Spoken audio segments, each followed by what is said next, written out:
Fala, Lover, tudo bem com você? Aqui é o Marcelo Orozco e hoje nós vamos falar sobre os pontos mais importantes que são necessários para se ter um processo de injeção com qualidade, com fluência, né? Que a coisa flua tranquilamente. Bom, já falamos aqui que o processo de injeção é aquele que acontece a partir da plastificação de grânulos de material polimérico no cilindro de plastificação, e depois esse material ele é forçado para dentro da cavidade do molde, ele é injetado para dentro da cavidade do molde, né?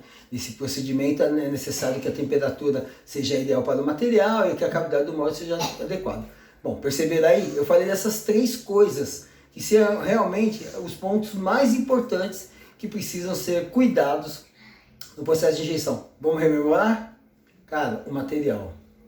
O material ele tem que ser aquele destinado ao processo de injeção, cuja formulação dele é pensada para o processo de injeção, para o tempo de residência, para a temperatura de processamento, para a condição de plastificação da rosca plastificadora, para o fluxo que esse material vai percorrer para preencher a cavidade, para o tempo que esse material vai demorar para resfriar para ser retirado do molde. Então o material é um ponto de muita importância a ser considerado no processo produtivo quando a gente vai falar em processo de injeção.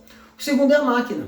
Cara, a máquina, ela é toda a estrutura base do movimento. Então você precisa cuidar da máquina. A máquina precisa ter calibração adequada, precisa ter as verificações sempre em dia, a capacidade ideal para a produção daquele molde e ter capacidade para produzir aquele material processado também, né? Porque de repente o material tem um nível de abrasividade maior do que suporta o cilindro de plastificação, por exemplo.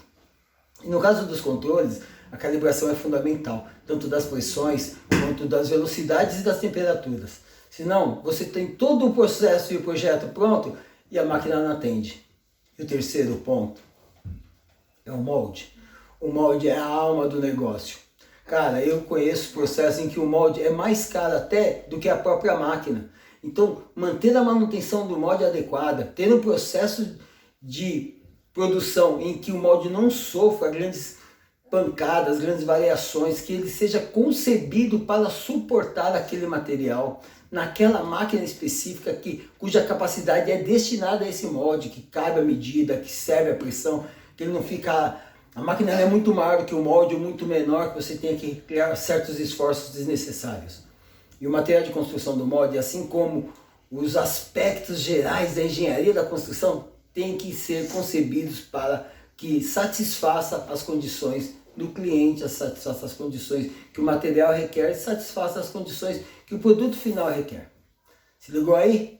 Grande abraço do Orozco.